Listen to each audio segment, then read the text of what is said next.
অলৌকিকভাবে পুরাতন একটি গাছের ভিতর জ্বলছে আগুন। উপরের বিভিন্ন ডালপালা থেকে বের হচ্ছে ধোঁয়া। এমন আজব ঘটনা দেখতে ভিড় করছেন উৎসুক জনতা।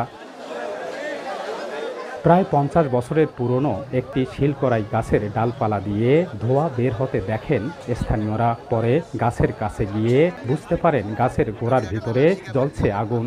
এ খবর ছড়িয়ে পড়লে মুহূর্তেই গাছের কাছে এসে ভিড় জমান স্থানীয় সহ উৎসুক জনতা। একসময় গাছটি ভেঙে পড়লে আরও স্পষ্ট হয় গোড়ার আগুন।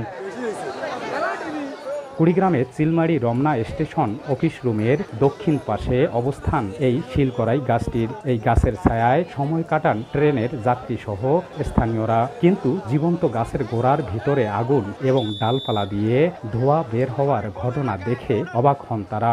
রেল স্টেশনে একটা অনেক বড় বিশাল গাছ, ওখানে অলৌকিকভাবে আগুন ধরেছে, কিন্তু এর আগুনের সূত্রপাত এখনো কেউ বুঝে উঠতে পারেনি আগুনটা কোথা থেকে এসেছে। এলাকার লোকজন আনাগুনে হওয়াতে আর ব্যাপক লোক ভাঙছে, মানুষ আতঙ্কের মধ্যে আছে যে এটা কিভাবে আগুনটা লাগিল। কড়াই গাছের যে এটা আগুন, এটা সম্পূর্ণভাবে অলৌকিক ঘটনা। হ্যাঁ, এই জন্য আমি ভিডিও দেখে এখানে আসছি। আগুন শুনে দেখতে আসলাম, আসি দেখে শিলকড়াই গাছ, এই ঠেলগুলিতে ধুমে বেরোতেছে, আবার গাছের গোড়ায় আগুন দেখলাম। এখানে অনেকক্ষণ যাবৎ পানি দেওয়া হয়েছে, তারপরেও আগুন নিভতেছে না। তো এটা আসলে এক অন্যরকম একটা কাহিনী, যার কারণে আমরা এলাকাবাসী একটু আতঙ্কিত।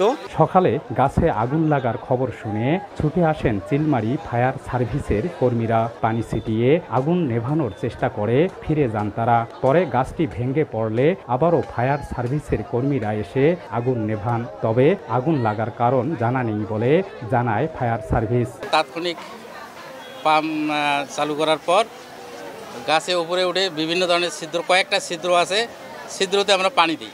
আগুনটা যে কীভাবে ধরে এটা তো আমরা বলতে পারতেছি না। এখন নিচে হয়তো বা অনেকে খড়কুটা ফেলে। স্বাধীনতার পর রমনা রেল স্টেশনের জায়গায় অন্যান্য গাছের সাথে শিলকড়াই রোপণ করেন রেল কর্তৃপক্ষ। বাদশা সৈকত, সময় সংবাদ, কুড়িগ্রাম।